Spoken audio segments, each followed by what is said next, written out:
Yongki Haris Munandar alias Yongki, 25 tahun, ditangkap unit 2 Subdit 3 Jatantras di Treskrimum Polda Sumsel sesudah begal motor di Jalan Lintas Timur Palembang Indralayo.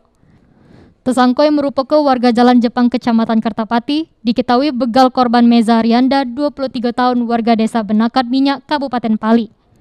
Polisi berhasil ngaman ke barang bukti pisau yang dipakai untuk ngancam korbannya sama STNK yang diduga motornya sudah dijual tersangka.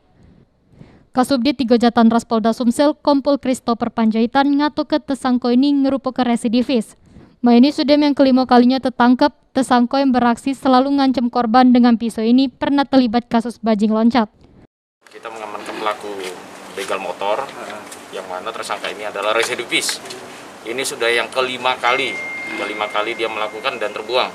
Yang 4 kalinya di Polres OI, yang terakhir ini ada di kita, dan LP-nya masih ada banyak lagi. Kami akan jemput bola ke daerah OI. Nah, modusnya dengan menodongkan senjata, yaitu senjata tajam kepada korban, lalu motor itu diambil oleh tersangka. Makanya itu dia telah melakukan 4 kali, yaitu bajing loncat, pelaku begal, dan juga curas motor.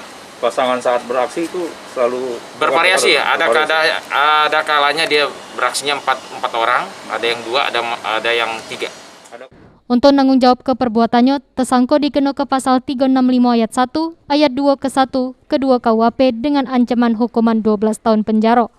Mulyadi, PAL TV.